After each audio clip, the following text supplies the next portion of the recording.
Bonjour et bienvenue dans cette capsule théorique, simple et basique, qui s'appuie sur les études revues dans les autres vidéos de cette chaîne, principalement. Une vue théorique de la santé humaine. Alors, commençons par quelques hypothèses. La première, le corps fonctionne par défaut. Voilà, c'est-à-dire que de base, le corps fonctionne. Deuxième hypothèse, le corps est capable de se réparer. Alors, c'est aussi ce qu'on appelle l'autophagie. Une maladie est un dysfonctionnement du corps. Troisième hypothèse. Quatrième, les toxines et les micro-organismes sont des sources majeures de maladies, notamment au travers d'inflammations ou de dérèglements hormonaux. Humeur, fatigue, infections respiratoires, asthme, diabète, cancer. Un traitement antiparasitaire, s'il n'a pas été effectué depuis des années, peut avoir un effet extrêmement positif sur l'énergie. Et le carême et le ramadan sont liés à ces principes de nettoyage du corps. Alors avec ces hypothèses, regardons quels sont les éléments les plus connus dans les domaines suivants. Ce qui est toxique pour le corps, les micro-organismes, les plantes qui font du bien, et aider le corps. Alors si on regarde ce qui est toxique pour le corps, nous avons les produits hygiéniques industriels. Alors un exemple très connu, le fluor. Les produits de beauté, les produits ménagers, les médicaments chimiques, le sucre industriel. Alors le sucre blanc est beaucoup trop fort pour le corps humain. L'aspartame, stevia, les sirops sont des choses qui ne sont pas idéales pour le corps. Le sel industriel, auquel il manque énormément de choses par rapport au sel naturel. Les huiles végétales transformées, par exemple l'huile de tournesol, qui subit des transformations chimiques que je vous laisse découvrir. Et les additifs alimentaires. Donc ça, il existe beaucoup de livres sur le sujet qui vous montrent quels sont ceux sur lesquels il faudra mieux se méfier. Alors maintenant, les micro-organismes, qui vont aussi causer des problèmes au corps humain. Alors il y en a certains qui sont saprophytes, c'est-à-dire qui nous aident, mais il y en a beaucoup, c'est un petit peu moins le cas. On appelle ça les parasites.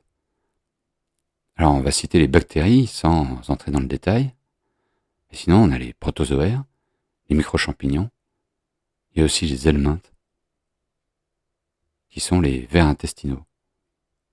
Alors parmi les protozoaires, on a Toxoplasma gondii, très connu, qui est lié à beaucoup de troubles mentaux, au renforcement des addictions, et ça peut aller jusqu'à la schizophrénie et les troubles bipolaires.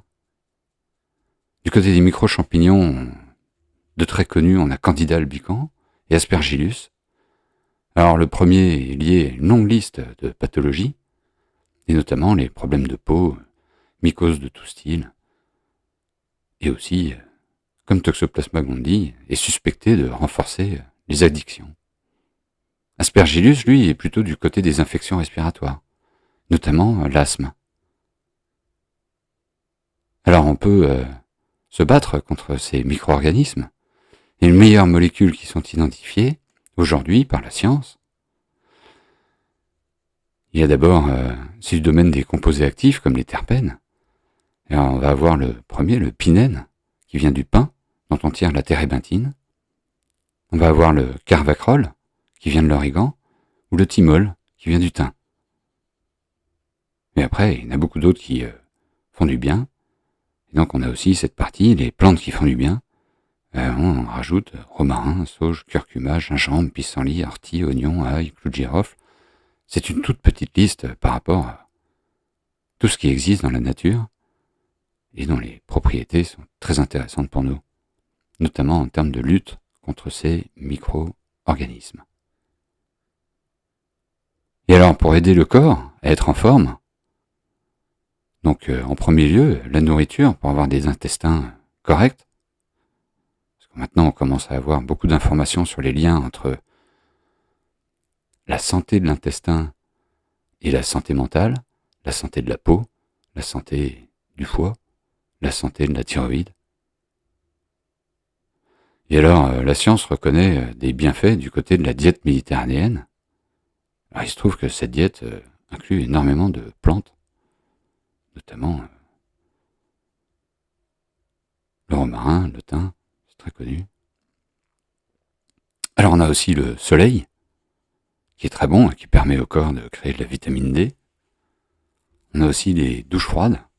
Et là, je vous invite à aller creuser le sujet du côté d'un youtubeur connu qui s'appelle Wim Hof, W-I-M-H-O-F, qui est le spécialiste du froid et qui nous explique à quel point c'est bon pour le corps et pour le mental.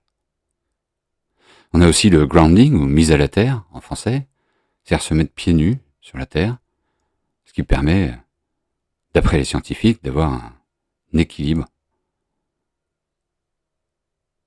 électrique ou magnétique, ou que sais-je, dans le corps.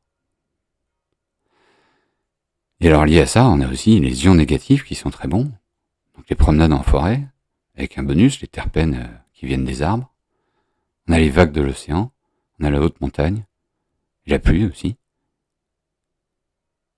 Ça permet de respirer un air qui est très bon pour le corps. Et ensuite, on a le jeûne thérapeutique. Alors ça, c'est quelque chose qu'il faut prendre avec précaution et bien comprendre. Mais il faut aussi se rappeler que si le carême et le ramadan ont été mis en place, il y a peut-être un lien. Voilà, donc, cette capsule simple et basique qui explique ce qui peut embêter le corps humain, c'est-à-dire toxique pour le corps, ou alors des micro-organismes, et comment on peut aider le corps à se défendre. Merci de votre écoute, et à bientôt.